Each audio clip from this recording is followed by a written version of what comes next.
I'm going to start off with Poirier. Poirier fought incredibly well. Look, I'll give it to you guys. Round one, he didn't do well. Round one, he got hit.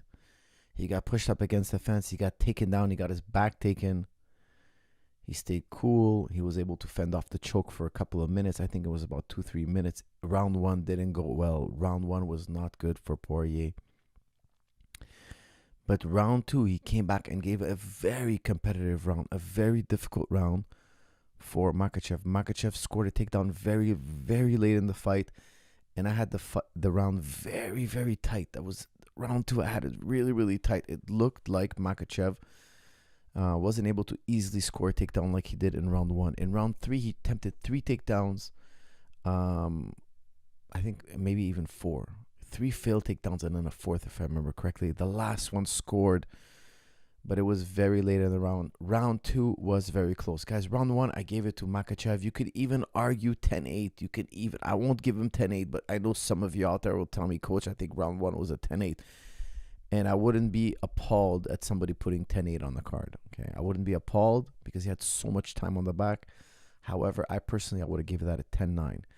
Second round, I would have gave it to Makhachev, but it was very close. I wouldn't argue if somebody gave it to Poirier. I wouldn't argue. That's how close I thought round two was. Now, round 3 and 4, I gave it to Makhachev. Round 5, obviously, we had a sub. So for me, it was a landslide win. However, I believe it was round 3. In round 3, Makhachev accidentally headbutts Poirier. I believe this was in round 3. And in my opinion, from what I saw, it looked like it broke Poirier's nose. Now, they clashed heads unintentionally. Poirier got his nose broken. In my opinion, I think it's broken. And you could even see he was talking to his corner after the round. He was telling them his nose was bad. I didn't make out exactly what he was saying, but he was definitely referring to his nose. When he got hit with that headbutt, he immediately got grabbed by Islam Makhachev in a Muay Thai plum, and he got kneed in the face really badly. So it was a double whammy. It was headbutt to the nose, broken nose, knee to the chin, and you could see he was stunned. Guys, what did I tell you in the pre-fight analysis? I told you guys that Islam was going to have the edge in power. Islam was going to have the edge in power, and that's what we saw. The striking was competitive, but Islam was even dominating the striking and landing the harder shots. Now, that headbutt was unintentional, but it was a very disastrous blow to Poirier's nose. It was disastrous. When you get a broken nose in a fight, it is very difficult to come back and win. Very difficult. Poirier fought with a lot of heart and a lot of determination because a lot of guys would have backed up, curled up into a little ball, and just called it a night. No, Poirier, after getting knee to the face, getting stunned, he came back later. Actually, even like talking to Makhachev. You guys might not have noticed it, but he was egging Makhachev on. Come on, let's trade. Let's fight again. Let's come on. Hit me again. He was pushing the pace on Makhachev, but he just couldn't seem to hurt Makhachev. Poirier landed some nice shots, but didn't seem to be able to hurt Makhachev. The best shot of the night for Poirier was in round 4. Like he couldn't hurt Makhachev until round 4. He landed a very sneaky elbow. He was getting gut wrenched. Makhachev had him down kind of on 4 points. Not down on the floor, but down on his hands. And Poirier did a switch, which is very interesting because Poirier tried that same switch on Khabib. And it backfired. Every time he tried that switch on Khabib in Abu Dhabi, Khabib just easily countered him. At one point, mounted it, got on top of him, just crushed him. Yet it worked on Makhachev. Very interesting. The same counter, something that the Makhachev camp, I'm sure, was expecting. But it worked on Makhachev. You guys could try to riddle me this. How come it worked on Makhachev and it didn't work on Khabib?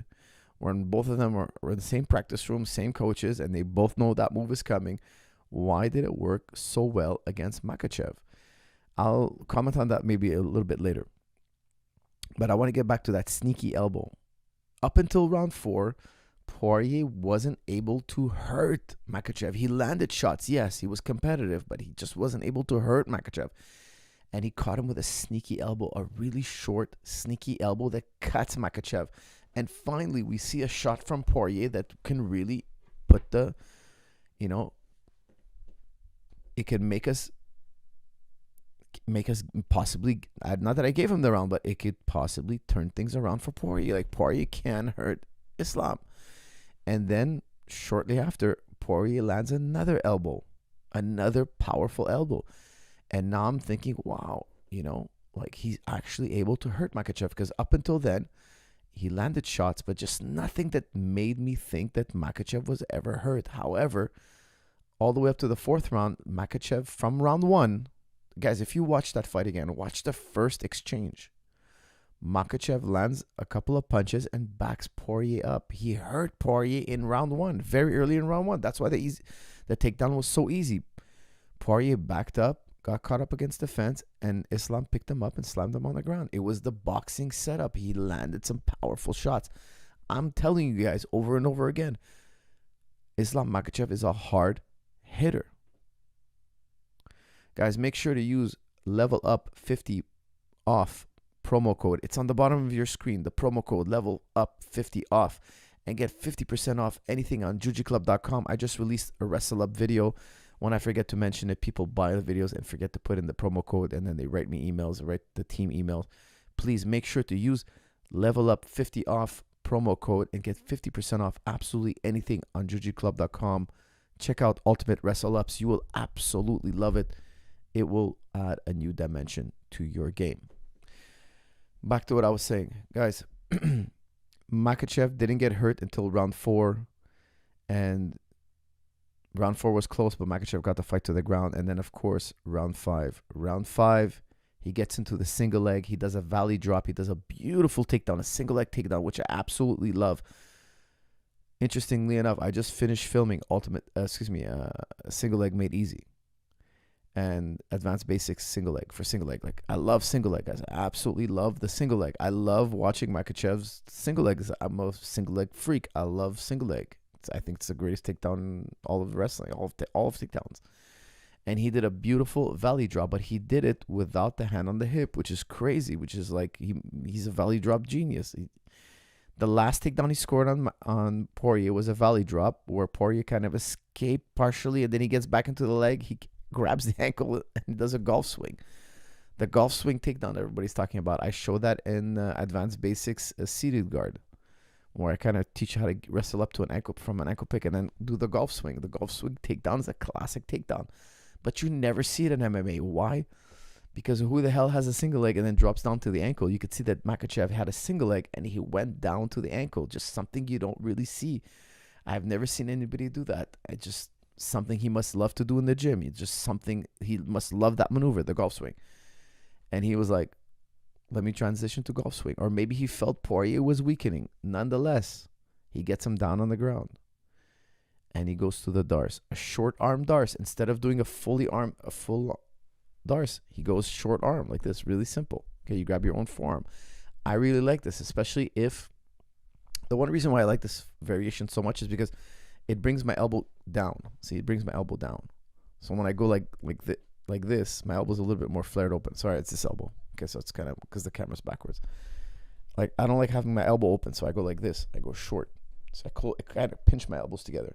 I find it makes it tighter, especially if the guy has a very big, broad shoulders and big neck, and I can't get my hands in deep. I use a short a Dars. I call it the short Dars. I teach it in Advanced Basics chokes Made Easy. It's a super, super powerful variation. He hit it beautifully. He maintained the half guard. When he did it, he fell to his side, kept the leg, kept Poirier's leg. That's also a diaphragm choke. It compresses your diaphragm, and of course, he got the tap. Guys, it was a landslide victory for Islam Makhachev. It was a great fight because Poirier has a lot of heart, a lot of determination. He didn't give up. He put absolutely everything he could in that fight.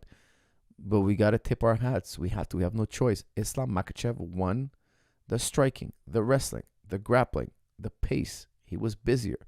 He just won absolutely everywhere. Who can beat him? Right now, I don't think anybody can beat him. He's maturing as a champion. And what can I say? The only guy I think that can beat him is Khabib. Khabib, that's it. That's the only guy. And if I had to compare Khabib's performance with Islam Makhachev against Poirier, I would say Khabib showed us he's the greatest lightweight of all time. Nothing worked against Khabib. There wasn't even a ray of hope. There wasn't, a lot of you guys are going to talk to me about the guillotine and all that. I got to tell you guys, I was in the back room watching the fight with Islam. Actually, it's actually quite interesting. We were in the green room, a bunch of coaches and fighters. We were watching. I was literally sitting right next to Islam Makhachev. We were watching the fight together. When the guillotine came on, none of us were worried. We're like, this is nobody ever catches Khabib with guillotines. Like, he's just really going to get out of this. It's not something nobody was panicking in the back. Let's just say it like that. We all knew that his head's going to pop out and he's going to get on top and he's going to crush him. Khabib is light years ahead in terms of grappling. Light years. And there was just no real ray of hope. Now, a lot of people are going to tell me, what about the punches? Guys, Khabib just moves like that. He's a bit awkward. He's mechanically awkward when he boxes. He's not a fine, slick boxer. He's a great puncher. He's strong. He's robust. He could take a shot like anybody. But mechanically, he's not the most orthodox. Again, I still really wasn't worried. Now, was I ever worried again with Makhachev? Not really. I just thought the rounds were more competitive and Khabib just had more control. Khabib just had much more dominant control. It was almost like watching somebody play with his food. And that's not a knock on Poirier. He does that to everybody. I just think that Islam reached a higher level. I just think that Khabib reached a higher level. That's just all I'm trying to say. Islam might reach that level. It might take a while, but it's not the same level as Khabib. Now, Poirier,